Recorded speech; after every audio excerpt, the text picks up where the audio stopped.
vamos juntos invocar o poder da intercessão da Santa Mãe de Deus. Pedimos que a Rainha dos Anjos venha agora se unir a nós, intercedendo por todo esse momento, pois hoje ela deseja revelar uma grande arma contra os poderes infernais. Por isso, nós pedimos, Senhor, que por intercessão da Virgem Maria a Imaculada, que esmagou a cabeça da serpente, sejam esmagadas todas as serpentes que se levantam contra essa live, contra a Tua graça que se derrama sobre o nosso Brasil, contra a nossa nação. Pedimos que a Imaculada Virgem Maria cubra com seu manto cada um de nós agora. Que ela junto com os anjos traga o sangue de Jesus para nos lavar, que feche todas as brechas dos nossos pecados, tudo aquilo que o inimigo tenta fazer para atrapalhar, para não ouvirmos a voz de Deus que nos fala do céu. Que o Senhor cele agora a nossa mente, que o Senhor cele os nossos ouvidos, que o Senhor cele os nossos olhos, e que nada do inimigo possa interferir, possa atrapalhar, possa impedir de recebermos a mensagem que o céu quer nos dar. Vinde, Espírito Santo, vinde por meio da poderosa intercessão do Imaculado Coração de Maria, vossa amadíssima esposa. Ó Maria concebida sem pecado, rogai por nós que recorremos a vós. Em nome do Pai, e do Filho, e do Espírito Santo. Amém. Meus irmãos caríssimos, estamos num tempo de grande batalha, estamos num tempo difícil, e por isso precisamos ficar atentos àquilo que o céu está a nos dizer. Não é contra homens de carne e sangue que devemos lutar, está lá em Efésios 6, mas contra os principados e potestades do ar. Se nós devemos enfrentar anjos decaídos, a nossa arma não é humana, mas deve ser anjo contra anjo. Devemos nos unir aos poderes celestiais, aos anjos, arcanjos, querubins, serafins, dominações, potestades, principados, virtudes do bem, para vencer as forças espirituais do mal. Em 2 Coríntios 10 está escrito que nós destruímos as fortalezas do mal pelo poder do nome de Cristo. E nós precisamos lutar para vencer nessa batalha espiritual.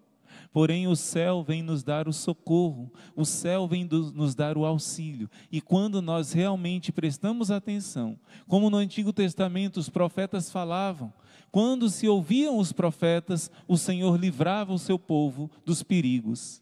Quando os profetas de Deus não eram ouvidos, pois está lá em Amós capítulo 3, Deus não faz nada sem antes revelar aos seus profetas. Se os profetas de Deus eram ouvidos, o Senhor os livrava dos maiores perigos. As guerras mais impossíveis de serem vencidas, eram vencidas quando o povo ouvia a voz de Deus.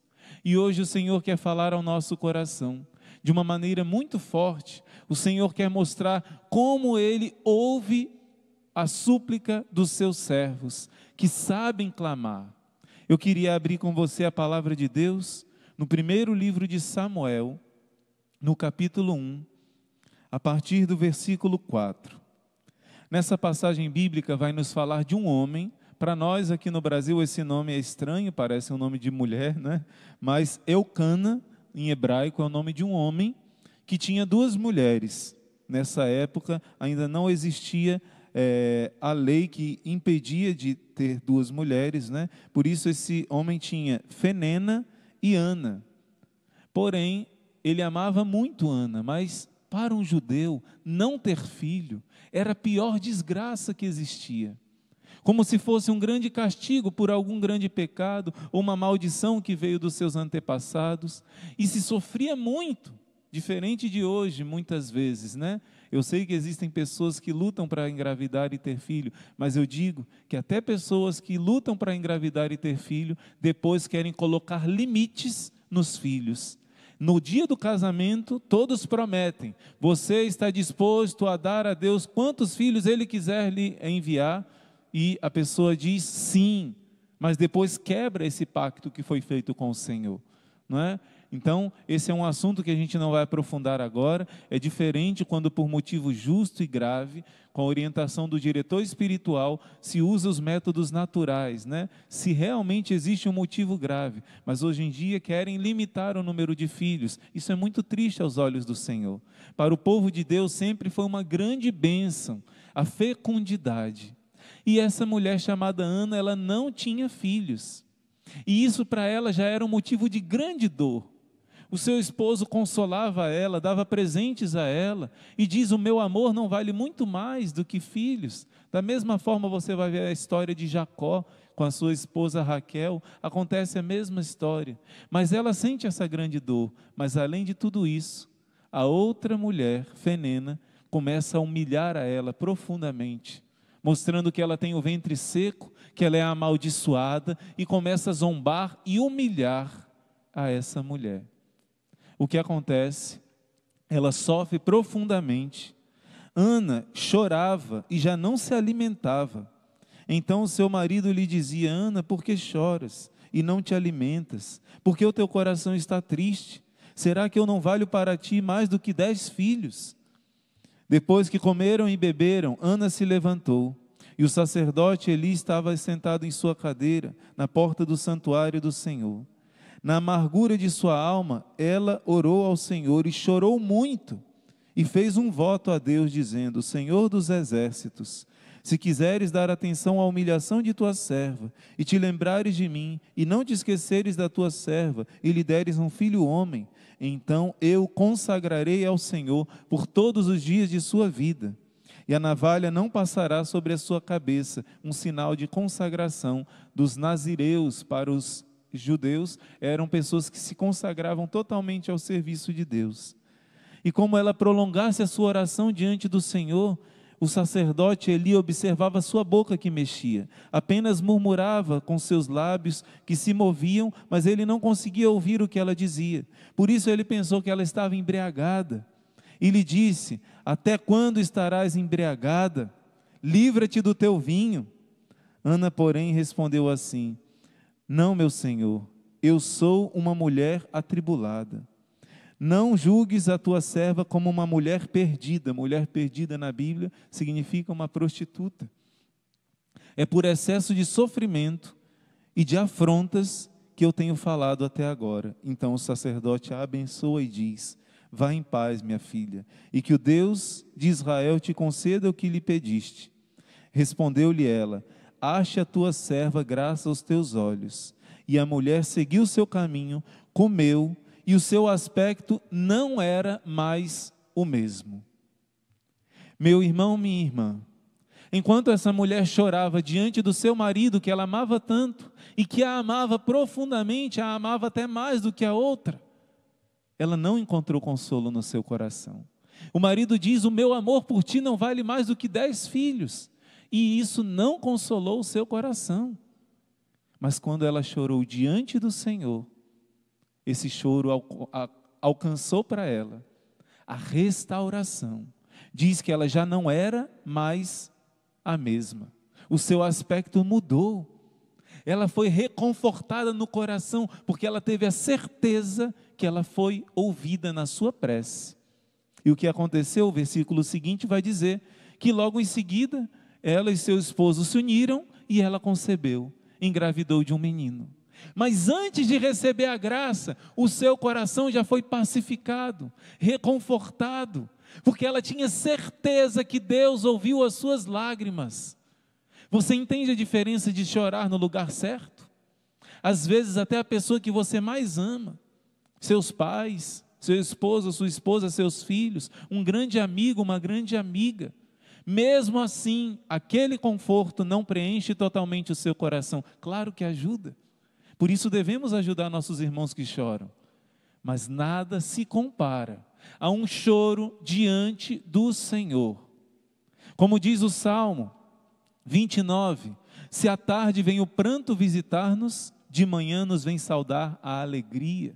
O mesmo Salmo vai dizer: transformaste o meu pranto em uma festa, meus farrapos em adornos de alegria, para minha alma vos louvar ao som da harpa. Meus irmãos, se nós choramos diante do Senhor, esse pranto se transforma em exultação de alegria. Tanto que no capítulo seguinte, no capítulo 2, você pode ler depois, porque amanhã nós vamos rezar o rosário com este canto de triunfo de Ana, rezando por todas as famílias que passam por esse choro, por essa lágrima. Ana vai exultar de alegria num triunfo de Deus. Olha, só uma palhinha. Ela disse essa oração: meu coração exulta no Senhor, minha fronte se levanta no meu Deus, minha boca se escancara contra os meus inimigos. E ela vai falando a vitória de Deus na sua vida. Porque depois do pranto diante do Senhor, o Senhor traz a alegria.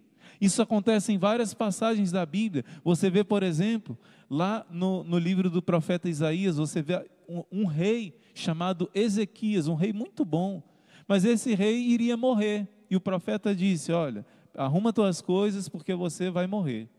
E ele, com um coração de criança, abriu o berreiro a chorar, foi lá diante do Senhor e começou a chorar, chorar, chorar e dizer: por favor, Senhor, eu procuro seguir os teus caminhos, por favor, Senhor, dai-me uma chance, dai-me mais um tempo de vida.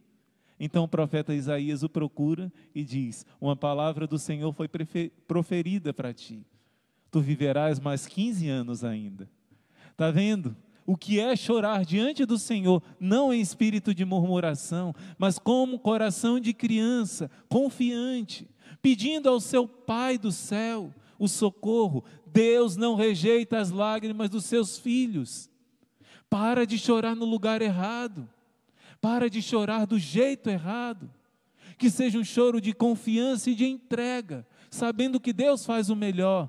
Mas quando você suplica com humildade, com um coração de criança, os milagres acontecem. Eu me recordo aqui também da passagem de João capítulo 11. São somente 2 passagens na Bíblia que vai falar do choro que alcançou a salvação da humanidade. O choro do próprio Filho de Deus. Me engano aqui, não somente 2 passagens no Evangelho, quando Jesus contempla Jerusalém e chora.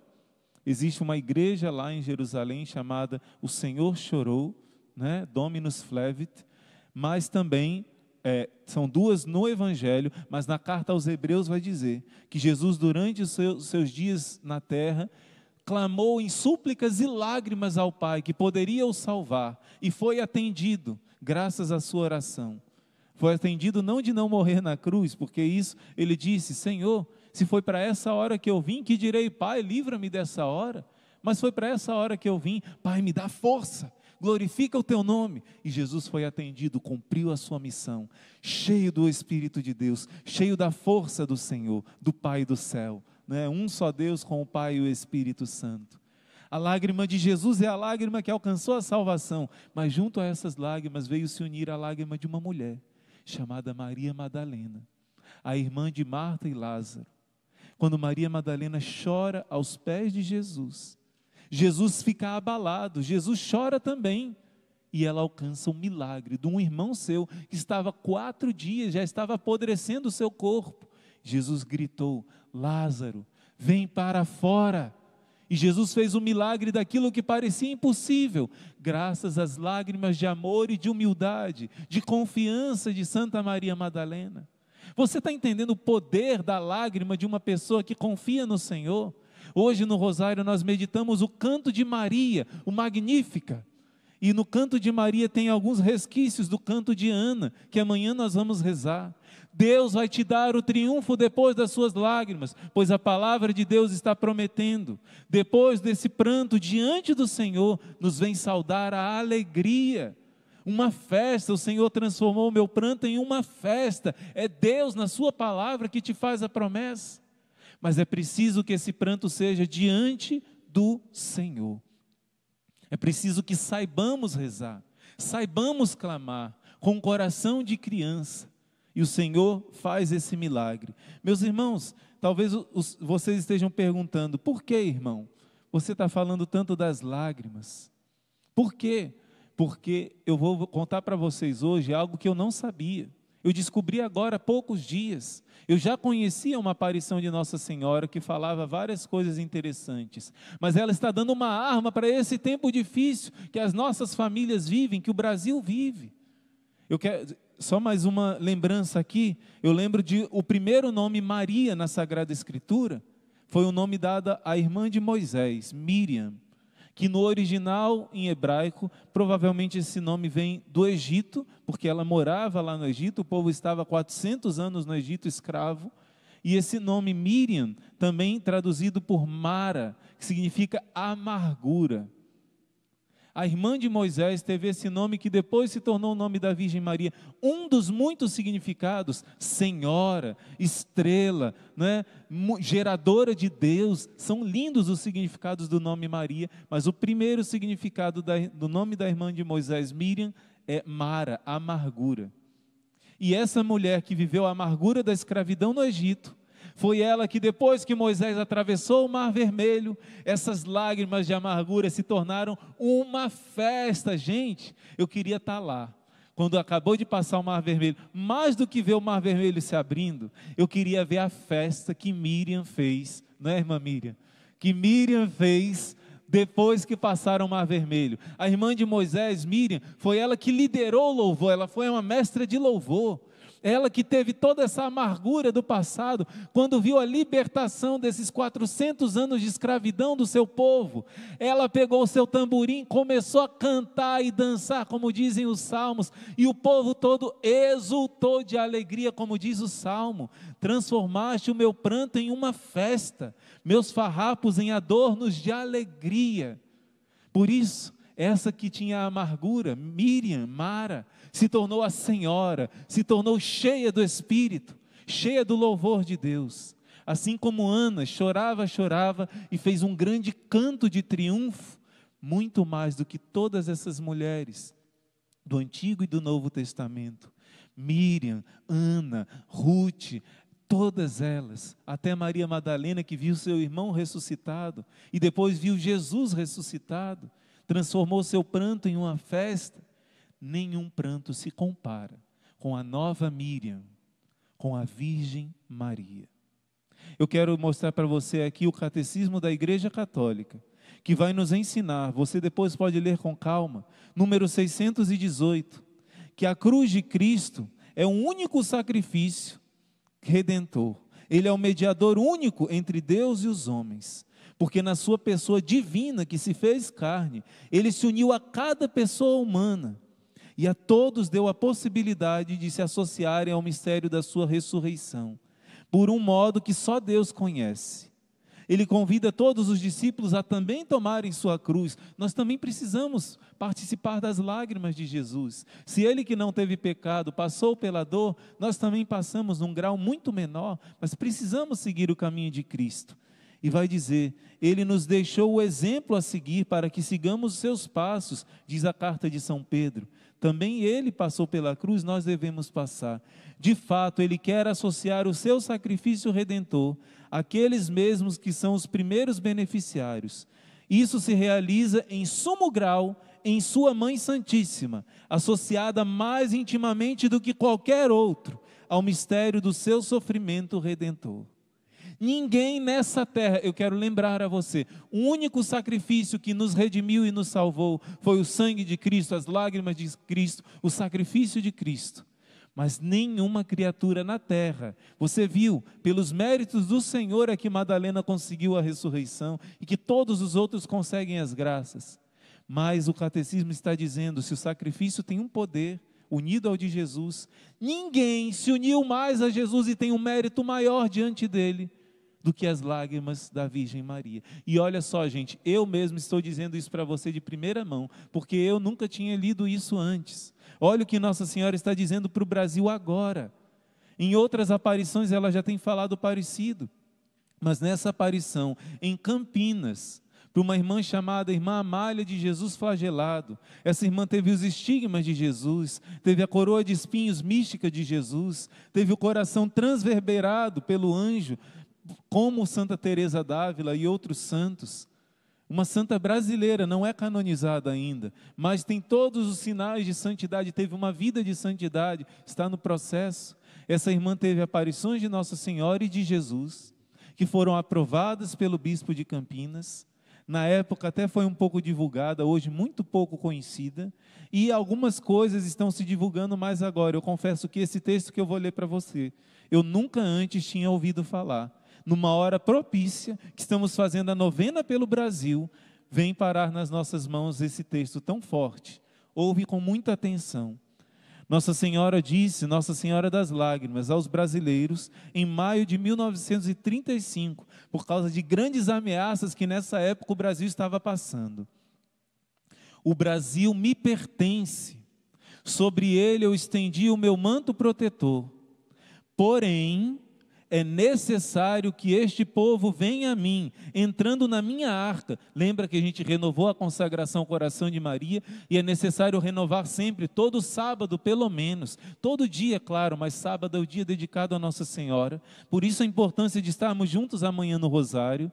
Nossa Senhora vai dizer: porém é necessário que esse povo venha a mim, entrando em minha arca, que é o coração dela, para poder assim se livrar esta terra de ser regada com o sangue de mártires. Nossa Senhora está dizendo que se nós não nos acolhermos debaixo da proteção dela, como meditamos no Rosário ontem, as asas do Senhor quis juntar vocês como a galinha junto os pintinhos para proteger. Se a gente não se ajuntar debaixo da proteção da mãe, essa terra será regada pelo sangue dos cristãos que serão martirizados. Nossa Senhora está avisando isso. Ela já avisou nas aparições do Rio Grande do Sul, em Erechim. Ela já avisou em Pesqueira, aqui no Nordeste, em Pernambuco. Ela já avisou em outras aparições, mas especialmente no Brasil a gente tem percebido. Ela está avisando, e nessa aparição de Campinas, São Paulo, Nossa Senhora está dizendo que existe um risco de serem martirizados muitos cristãos. E ela está dando a solução. E vou continuar. Eu sou rainha dos brasileiros e os salvarei se me reconhecerem como tal. E se nós reconhecemos ela como rainha, vamos obedecer o que ela está pedindo. Ela diz assim: para não ter sangue derramado aqui no Brasil, é necessário que os antros de imoralidade não sejam assim frequentados. Ela está falando do Brasil em 1935, porque ela já viu a sujeira de hoje. Imagina o que eram os antros de imoralidade em 1935, comparados com hoje, gente. Nossa Senhora está dizendo, para diminuir a lama nojenta da impureza. Muita gente não sabe o que é impureza. Toda vez que você vê falando de impureza, está falando a linguagem da igreja, a linguagem da Escritura, o que Nossa Senhora fala nas aparições, está falando dos pecados da carne, pecado de fornicação, que é sexo fora do casamento, pessoas que estão namorando, noivando e vivem já nesse pecado e até comungam, pecado de pornografia, masturbação, prostituição, impureza, são pecados nessa área da sexualidade, que em Fátima ela diz que são os pecados que mais levam para o inferno. Nossa Senhora, é muito sério isso, porque esse pecado contra a castidade acaba levando a outro muito mais grave, que é matar as criancinhas no ventre da própria mãe. E isso traz uma maldição para um país, e no Brasil isso tem acontecido muito. Nossa Senhora está trazendo a solução. Ela pede, jovens que estão me ouvindo, não vão para esses lugares de imoralidade, esses antros de imoralidade, esses tipos de baile que existe hoje em dia, nem se compara com os bailes que São João Maria Vianney falava. Ele dizia lá em 1700, 1800, dizia assim, quando uma pessoa vai para o baile, para aqueles bailes daquela época, o seu anjo da guarda fica na porta e um demônio se encarrega de te acompanhar lá para dentro. Não é o irmão Luiz Maria. Que é isso, irmão? Isso como é que eu posso dizer? Duro demais. Não sou eu que estou dizendo. É o padroeiro de todos os sacerdotes, de todos os párocos. São João Maria Vianney. E Nossa Senhora está dizendo, eu salvarei o Brasil se fizerem isso que eu estou mandando. E como vencer? Eu me recordo aqui de um exorcismo que o padre Rufus fez lá em Londres, junto com a comunidade Shalom. E nesse exorcismo que ele fazia, uma jovem se manifestou, o inimigo nela, e o inimigo começou a dizer assim, por que, Rufus, eu sofro tanto? Por quê? Eu levo ela a ir para esses bailes, usar short curtinho, roupas decotadas, a dançar, a cometer pecados, mas depois ela vai e reza, faz assim com a mão e eu perco tudo que eu consegui. Ela se arrepende e quando eu estou dominando, eu perco. Por que, Rufus, eu sou tão infeliz? O diabo dizia. Eu tento, mas quando as pessoas rezam, elas conseguem escapar da minha mão. Quando elas rezam sinceramente, pedem ajuda, pedem perdão, elas vencem os vícios, vencem os pecados. E o diabo chorava diante do padre Rufus, dizendo: Why, Rufus? Why, Rufus? Gente, é comédia. É rir para não chorar. Assim, como o diabo apavorado diante do poder da oração. Por mais sujo que esteja o mundo, o diabo é vencido quando alguém pede ajuda do céu. Então, Nossa Senhora termina dizendo: ó, eu salvarei o Brasil, se todos os dias ouvir nos lares rezando a Ave Maria. Se todos os dias ouvir nos lares rezando a Ave Maria. Olha o que o padre Francesco Bamonte vai dizer. Que um dia ele estava exorcizando uma pessoa e o demônio disse assim, e ele disse: ordenei ao demônio, descreve agora as maravilhas do rosário. E ele respondeu: me mete nojo.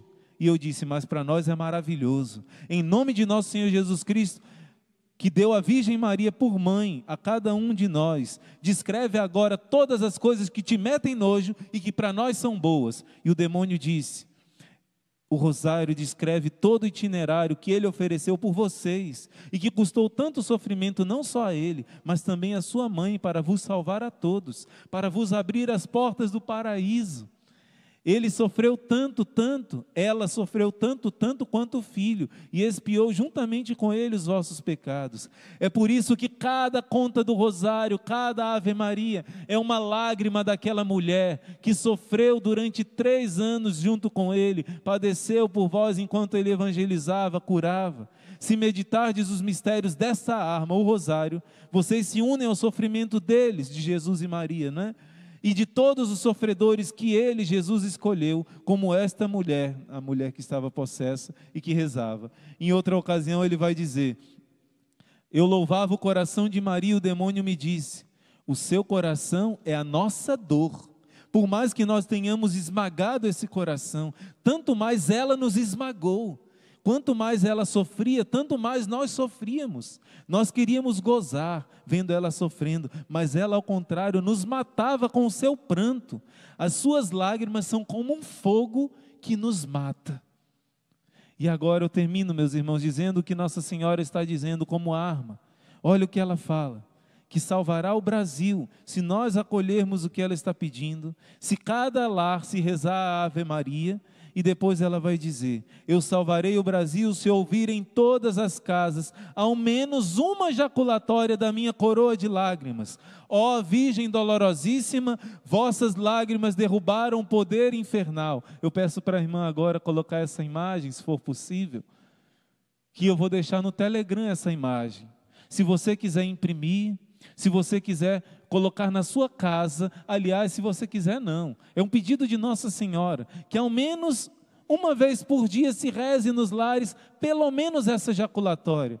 Claro, às vezes você reza conosco o terço das lágrimas de Nossa Senhora, que tem promessas incríveis, mas olha que Nossa Senhora acolhendo essa imagem de Nossa Senhora que apareceu no Brasil, gente. Você está vendo aqui o mapa do Brasil debaixo do manto dela, olha que imagem linda.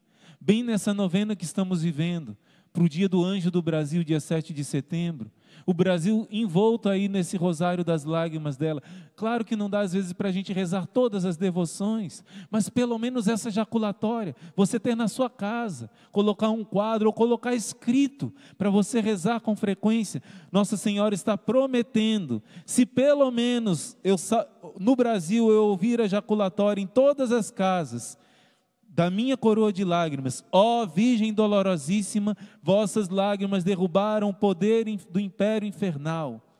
Nossa Senhora diz: se assim falo é porque desejo ver esta terra da Santa Cruz triunfar dos seus adversários, que desejam implantar o terrível inimigo. Olha como Nossa Senhora está falando bem atual, gente, que já tomou conta de outras terras, que não me reconhecem como mãe. Eu sou mãe, sou rainha dos brasileiros. Portanto, todos os que desejam ser bons brasileiros, que venham até a mim, e a vitória será nossa. Porém, se afastarem da rainha, perecerão. O Brasil só triunfará desembainhando a espada, que sou eu mesma.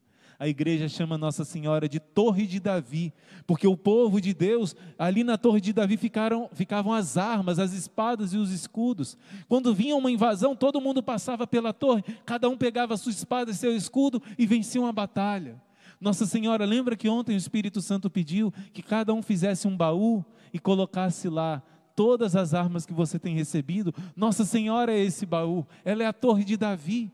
Todas as armas para vencer estão no coração de Maria. Ela diz: eu mesma sou essa espada. Assim os brasileiros triunfarão com esta espada na mão, e não haverá inimigo que eles não derrotem. Mas se não me derem acolhimento, terei de ver meus queridos filhos gemerem. Você está entendendo por quê que a gente insiste tanto da gente divulgar o rosário, de nem um dia sem evangelizar? Você está entendendo a importância disso? Gente, é muito sério o que a gente está vivendo. E Deus está colocando as armas nas nossas mãos. Cada Ave Maria do rosário, cada Ave Maria do rosário é um golpe terrível em Satanás. E ela disse: se ela ouvir em todas as casas a Ave Maria, ela poderá salvar o Brasil, trazer a libertação do perigo que nós estamos vivendo. E essa imagem, peço à irmã Ana que coloque só mais uma vez, Nossa Senhora das Lágrimas. Eu vou colocar no Telegram para que fique um pouco mais definido, para que você possa imprimir. Quem não está no Telegram conosco, vai lá, aqui na descrição do vídeo está o caminho, para que a gente possa se inscrever no Telegram. E com essa imagem na sua casa, todos os dias, pelo menos você olhando para o quadro, você vai rezar: Nossa Senhora das Lágrimas. Como é que está escrito? Nossa Senhora das Lágrimas, ó Virgem dolorosíssima, as vossas lágrimas derrubaram o império infernal.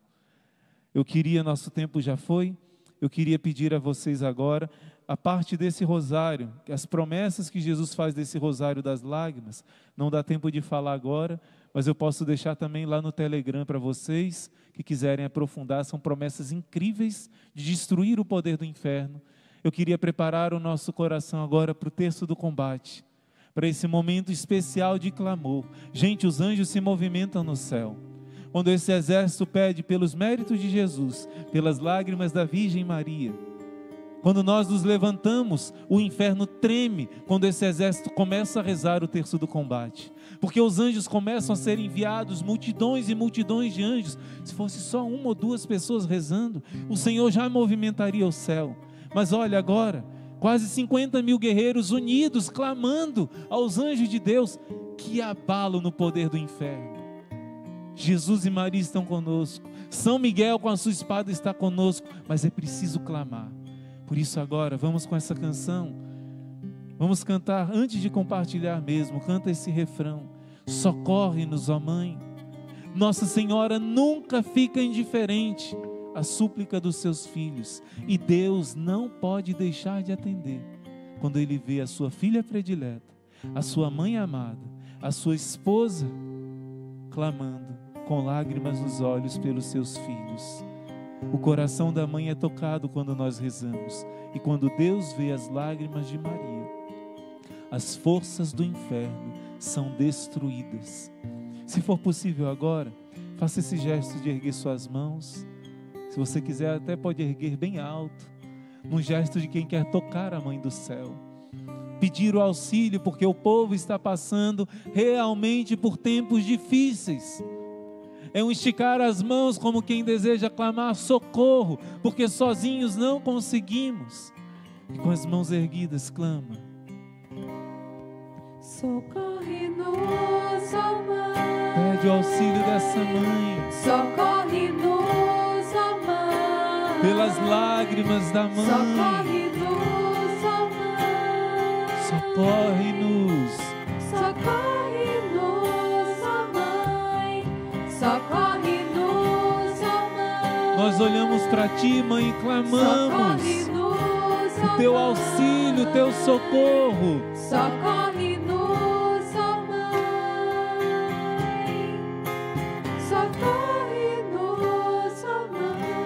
Nossa Senhora não é indiferente a um povo que sinceramente clama a ajuda, a um povo que está se esforçando, a um povo que está buscando se converter, se confessar, jejuar, rezar, pedir perdão, reconhecer os seus pecados.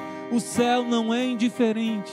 E pelo poder que hoje o Senhor está dando das lágrimas da Virgem Maria, o Brasil será livre de muitos males, mas é preciso que chamemos mais pessoas para se unir a nós nesse clamor.